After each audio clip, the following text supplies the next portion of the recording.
Alright, welcome back to the channel and welcome back to Train Sim World 2. Now, today we are going to be looking at one of the trains on the Peninsula Corridor DLC.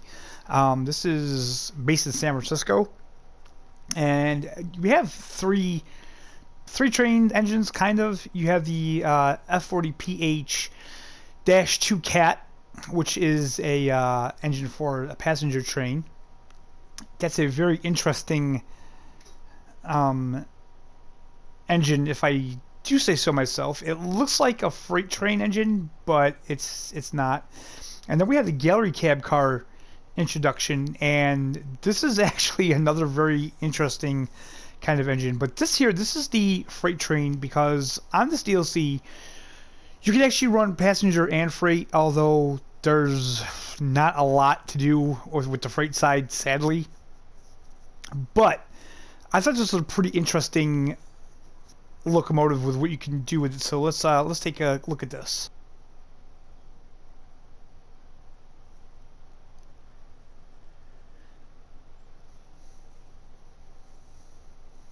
Welcome to this Union Pacific GP38-2 diesel-electric locomotive. This brief introduction will cover startup and stopping operations. Climb aboard to get started. Okay, so I don't know why there's a British dude telling us about American trains, but look at this, guys. Union Pacific. This is another one of the engines that I used to have when I was a kid, when I had the my model railroad up. So that's very cool. Take a look at the cars here. Pretty cool. Looks good. I like it. But let's hop up in here, shall we?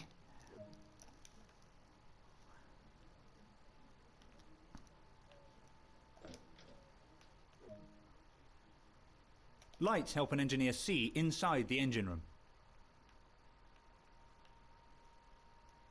Yep, I agree with that. A lot of time will be spent in the engineer's seat. Alright, so let's take a seat. The locomotive's auxiliary systems are now ready to be energized. Okay, engine run on. Generator field on. And fuel pump on. The power unit is ready to be started. Head over to the engine room. Okay, so we're going to actually get up, and we're going to go out this door here, and we're going to way down here. Now this is interesting. So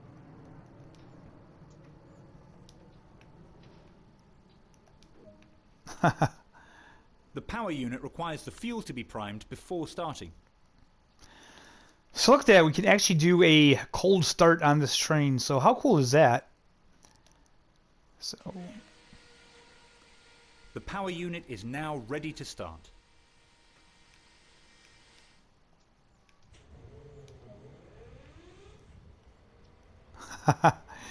you can hear it running and everything. That is so cool. So shut that door.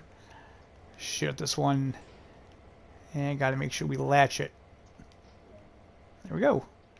With the power unit running, head back to the cab and continue the locomotive setup.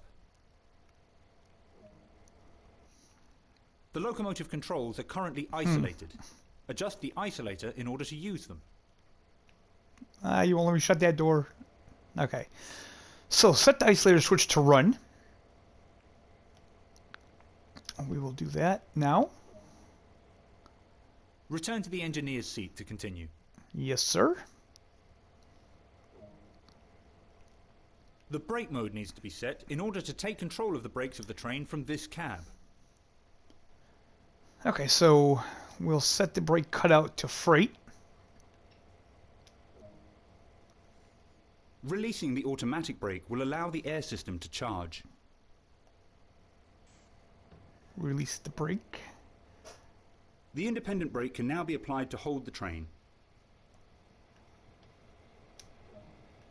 Alrighty. The locomotive's brakes must be charged before they can be applied. Now this took a lot of time. This takes a lot of time. As you can see, the The bottom one, BP, it's slowly rising. I feel like, well, you know what? I've never actually been in this position in a train, so I really can't say, but, man, it seems to do that really slowly. So, we're just going to have to sit here and wait for that to rise.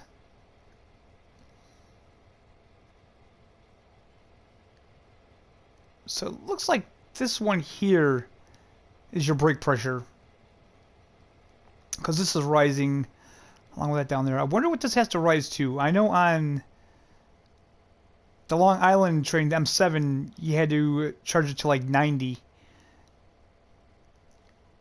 I'm guessing with that red line is what we're aiming for, maybe?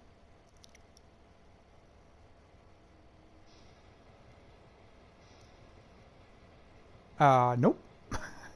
Oh, yep, okay. With the independent brake holding the train, release the handbrake. Release the handbrake. Okay, so we're going to have to get up again. And this is the strange part. Check this out, guys. We're going to go out here, and this is the handbrake. There we go. Can I close the door? Yes, I can close the door. Can I close this back door now, maybe? Yep. And we'll sit back down. To get the train ready to move, insert the reverser handle. Alright, so pretty standard things the reverser here. is used to set the direction of travel. Interior lights let you see the cab better. Exterior lights are important in letting others around know that this is an operational train.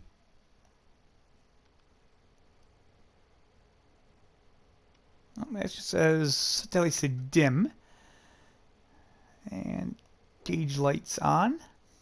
To prevent the train from rolling back, apply a small amount of throttle as instructed. Okay, guys, so this is something that's very interesting.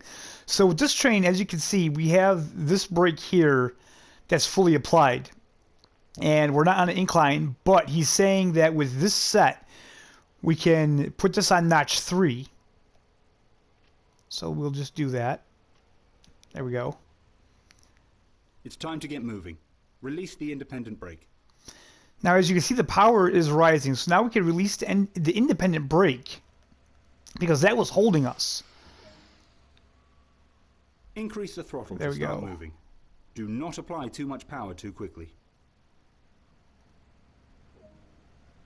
And we are With the rolling. train now moving, it's possible to apply more power and focus can be diverted towards achieving a desired speed. Alright, so we'll bump it up a little bit. So let's see if we can get outside of you here.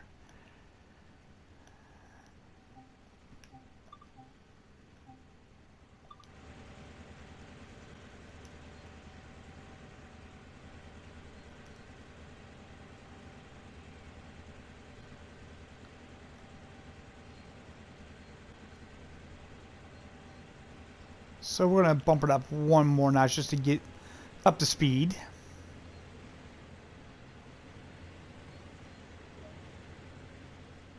Coasting is a method used on flat gradients to efficiently... There's a short distance between here and the end of Newell Yard. Attention can be diverted to judging the required braking distance and preparing to stop. Alright, so let's go back inside.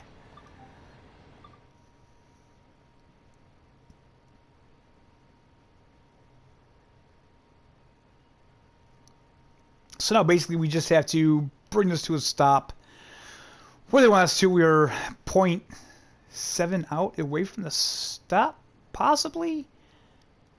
Use the throttle and brakes to manage speed is what we're doing. No, actually. Well, let's not go too fast because we have to throttle down coming up, but yeah, well.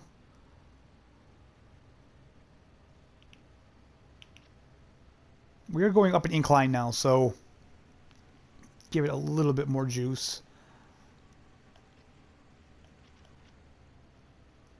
So we're coming up on that 10 mile per hour, so we're going to slow it down, bring it to a coast. maybe apply a little bit of brake. There we go. Apply a small amount of brake force to achieve a comfortable, safe stop.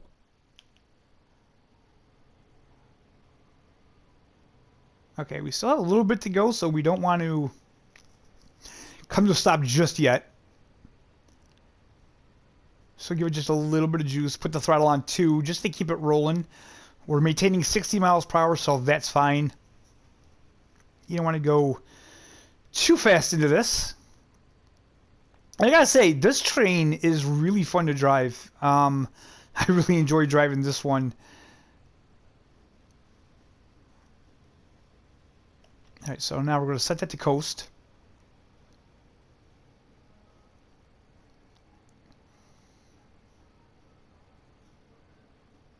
I want to get a little bit closer, then I'll set the brake to initial.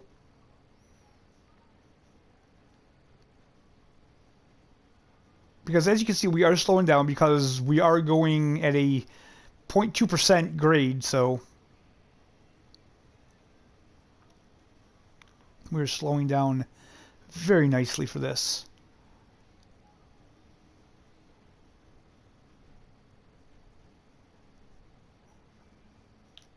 Okay, let's do initial reduction. There we go.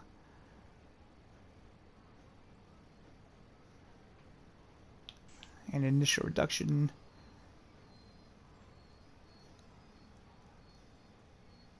Beautiful. Well done. Practice makes perfect. That concludes all the basics of this locomotive. And that's pretty much it. It's a very short tutorial on this one, but a very fun train. And it's kind of sad that they don't have more routes for this train with this DLC. You know, hopefully, I don't know much about the developers of this game or what they do. It would be nice if they added some routes to it, but I don't think that'll happen. So let's continue. Alright guys, so this is a very short video, but that's okay because I don't want to cram 2 locomotives in one video. I just want to show them off one by one. So the next time, let's see here, explore and training. And again guys, with the Peninsula, that is a hard word to say, damn it. With the Peninsula Corridor DLC, just like the Long Island DLC, the introduction is broke. You can't finish it. The controls just don't work. They stop working, so that's a shame. These are like the very first DLCs, I believe, from the first Train Sim World game. So I don't know if they're ever going to fix them, or if there's going to be a patch for that, or if they even know about it. But hopefully with the sale that was running at Christmas time, more people will have bought these DLCs and they'll say something about it. So the next time I see you, we'll hop in the F40PH, and I'll tell you right here now, the only thing I don't like about this train are the brakes. The brakes are very, very touchy on that locomotive. But anyway guys, that's the video. I hope you enjoyed it. If you did, hit the like button, subscribe if you're not subscribed, and thanks for watching.